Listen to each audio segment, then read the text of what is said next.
So what's up guys, for today's video ay magluluto tayo ng suma na kamuting kahoy naman ang lulutuin natin ngayon. At ito yung ating kamuting kahoy. At ito aking yayadyarin muna.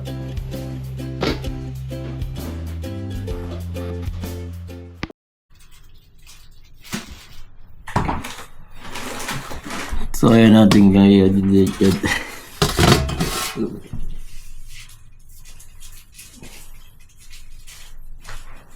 So ito guys, yadyarin na natin yung ating kamuting kahoy.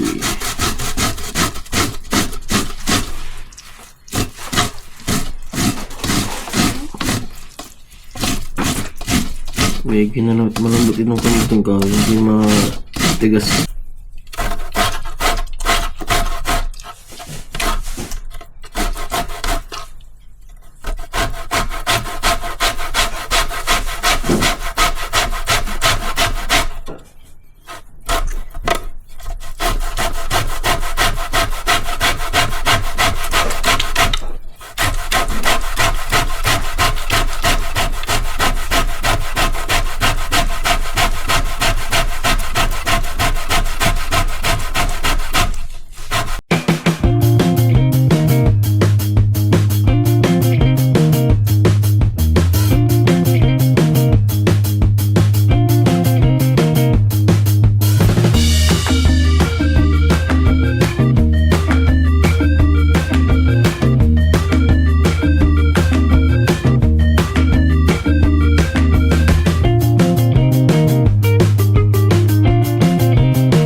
Ayan guys, natapos na natin itong ating kamuting kahoy. Ang paggayadyad nitong ating kamuting kahoy.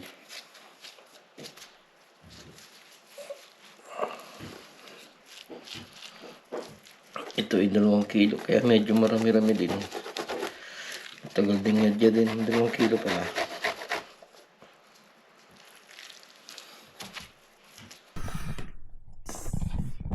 So guys, ito yung nalagay natin, itong mga kapuno.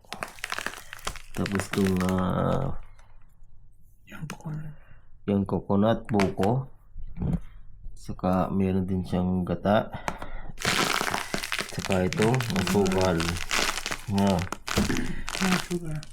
Brown sugar, yung mapula-pula na asukal.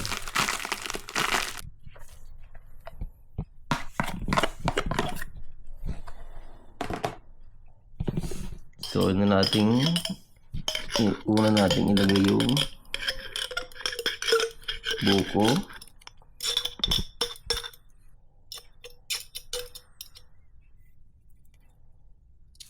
At saka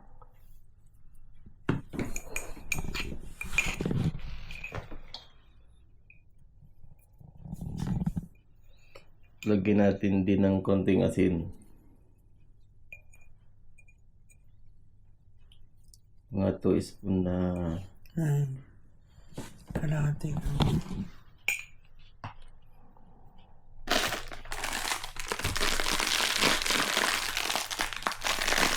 Itong kamoting kahoy po natin ay 2 kilo yan. So ilagay na natin yung asukal.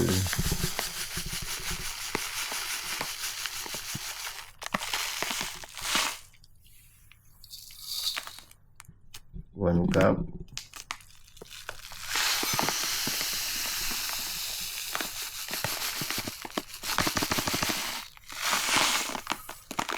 Two cups.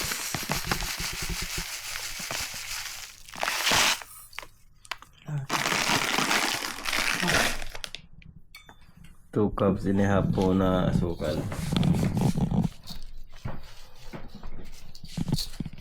Tapos haluin lang po natin.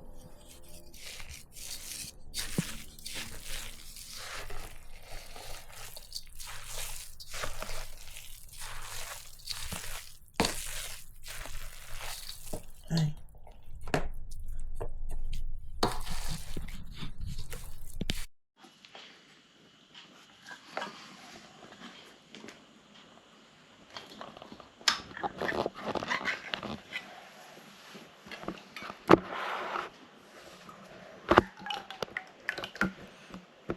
So, sunod po natin yung gata.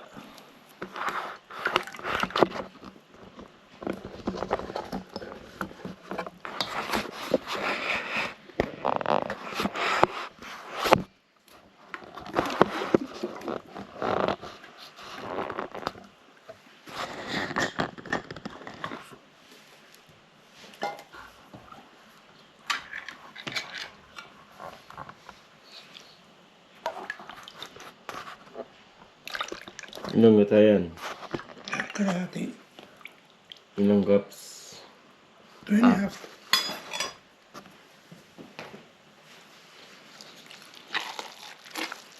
Kaya nilagay na po natin yung gata. 2.5 cups po yung ating ilagay.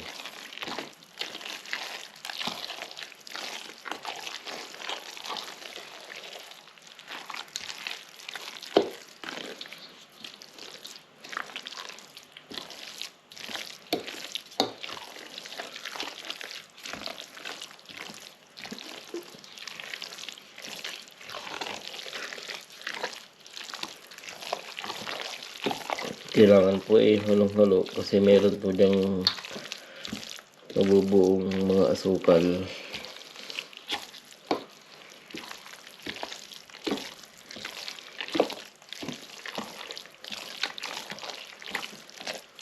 Yan, halo na.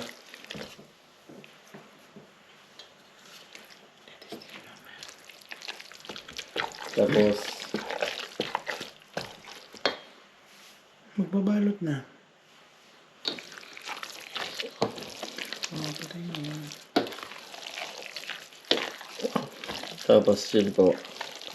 Yun lang po yung mga ilalagay natin. Tapos pagkahalo po natin mabuti ay pwede na po itong balutin sa daon saging. So mag-umpisa na tayo magbalot sa daon saging. Patay mo muna. So ito na po yung ating na timplahan na pangsuman na kamuting kahoy. Ito po yung texture niya. Oh.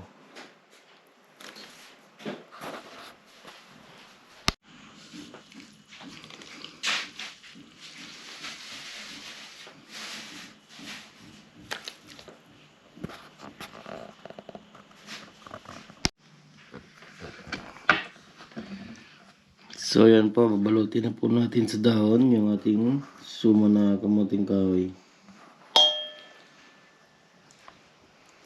Tama na yan.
ito na po yung ating nabalot na kamuting kahoy.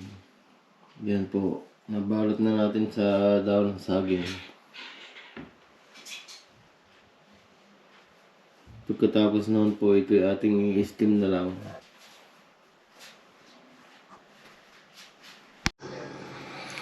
So ngayon guys, magpapakulo na po tayo ng ating tubig. At nabalot na po natin lahat yung susumaning kamuting kahoy. Ay magpapakulo na po tayo ng tubig para isalang na po natin. I-steam po natin siya. I-steam lang po para po kaluto.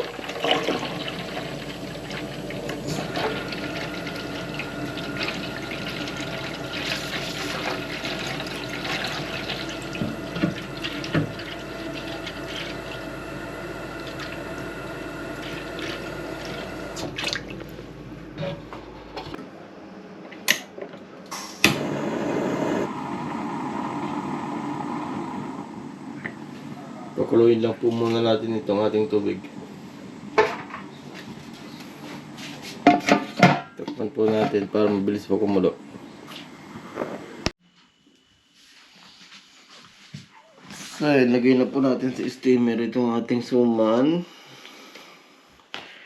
Yusin lang po natin yung medyo may allowance siya para ilalagay natin sa steamer. Pantay yung luto niya.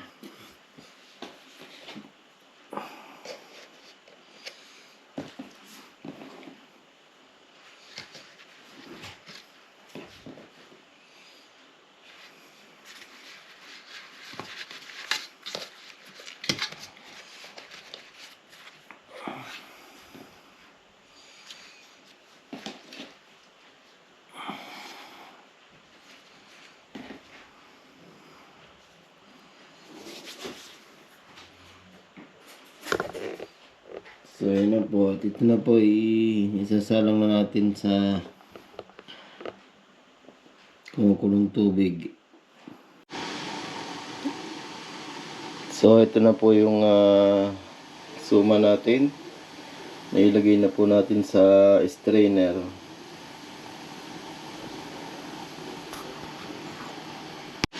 At isasalang na po natin dito sa ating pinakulong tubig.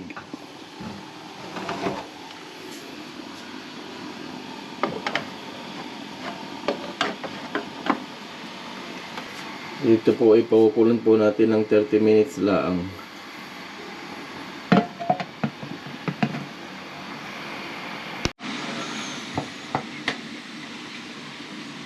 So yan, naluto na po ang ating suma na kamuting kahoy. Ito po at ito na ito. At ito ay ating hanguin na.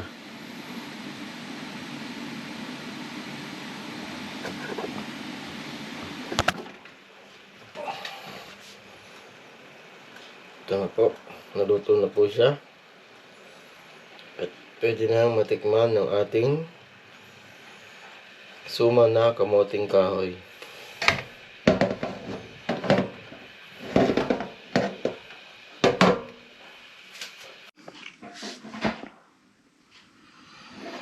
So, ito po, naluto na po yung ating suma na kamuting kahoy. Buklutin po natin.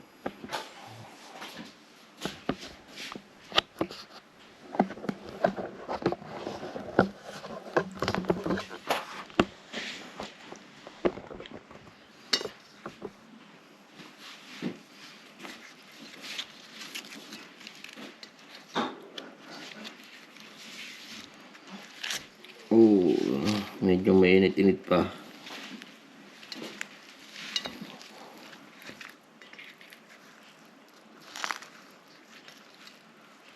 Yan po, naluto na siya.